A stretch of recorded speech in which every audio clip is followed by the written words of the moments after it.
হবে। আপনি কিন্তু খুব সুন্দরভাবে এক্সপ্লেন করলেন। ধন্যবাদ ম্যাডাম। আর তাছাড়াও আপনি যেহেতু এখানে জব করতে এসেছেন, তাহলে আপনার কমিউনিকেশন স্কিলস তো ভালো হতেই হবে। আমি শিওর আপনি যখন ইন্টারভিউ দেবেন তখন আপনি এই স্কিলতে একদম 10 আউট অফ 10 পাবেন। আচ্ছা দাদা, আমি কি আপনাকে আরো কিছু জিজ্ঞেস করতে পারি? তাহলে এতে আপনার প্র্যাকটিসও হয়ে যাবে। হ্যাঁ বলুন ম্যাডাম। আচ্ছা, আমি আপনাকে এই কোশ্চেনটা করতে চাই যে এই রেস্টুরেন্টের ভেতরে যে অ্যাম্বিয়েন্সটা আছে সেখানে আরো কি কি চেঞ্জেস করলে অ্যাম্বিয়েন্সটা আরো সুন্দর হতে পারে, যাতে কাস্টমাররা এখানে বারবার আসতে চায়। বলুন তো দাদা, কি চেঞ্জ করা যায়? দেখুন ম্যাডাম, এই রেস্টুরেন্টের অ্যাম্বিয়েন্স এমনিতে ঠিকঠাকই আছে, কিন্তু আমি এই রেস্টুরেন্টের বাইরে থেকে ভেতরের দিকটা বেশি খেয়াল রাখবো। কারণ বাইরে থেকে সবাই ভেতরে চলে আসবে, কিন্তু ভেতরটা যদি আরো ভালো করে ডেকোরেশন করা হয় তাহলে সবাই বারবার আসতে চাইবে। প্রথমত আমি রেস্টুরেন্টের খাবার কোয়ালিটি ভালো রাখার চেষ্টা করব এবং আমাদের স্টাফেদের ব্যবহারের ওপর খেয়াল রাখবো, যাতে প্রত্যেকটা কাস্টমার আমাদের এই রেস্টুরেন্টে আসলে তারা নিজের ফ্যামিলির মতন ফিল করতে পারে।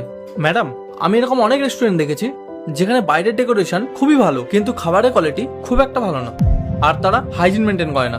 তাই আমার মনে হয় একটা রেস্টুরেন্টের হাইজিন আর ফুড কোয়ালিটি সব থেকে বেশি ইম্পর্টেন্ট। আপনিই বলুন না, আপনি যদি কোনো রেস্টুরেন্টে গিয়ে দেখেন সেই রেস্টুরেন্টটা পরিষ্কার পরিচ্ছন্ন না এবং ফুড কোয়ালিটিও ভালো না, তাহলে আপনিও তো দ্বিতীয়বার সেখানে আর যাবেন না, তাই না?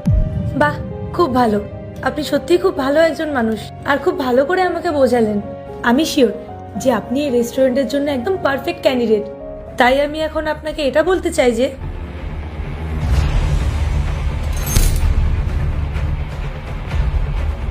আপনি যার জন্য এতক্ষণ ধরে অপেক্ষা করছিলেন সেই ব্যক্তিটি আমি। আর আমি আপনাকে এই মুহূর্তে আমার রেস্টুরেন্টের ম্যানেজারের পোস্টে হায়ার করলাম। ম্যাডাম, আমি আপনার কথা কিছু বুঝলাম না। অ্যাকচুয়ালি আমি এই রেস্টুরেন্টের ওনার, আর আমি এতক্ষণ ধরে অন্ধ হওয়ার নাটক করছিলাম। আসলে আমার এই রেস্টুরেন্টের জন্য একটা ভালো ম্যানেজারের প্রয়োজন ছিল, আর সামনে তো সবাই ভালো মানুষই দেখায়। তাই আমি এই টেস্টটা নিলাম যে আমার এই অসহায় অবস্থায় কে আমার সাহায্য করে। আর আমার এই রেস্টুরেন্টের ব্যাপারে তোমার কি মতামত সেটাও আমি কিন্তু জেনে নিয়েছি।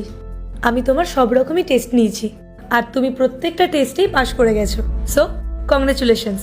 আর তুমি কাল থেকে এখানে ম্যানেজারের পোস্টে জয়েন করতে পারো। Thank you so much madam.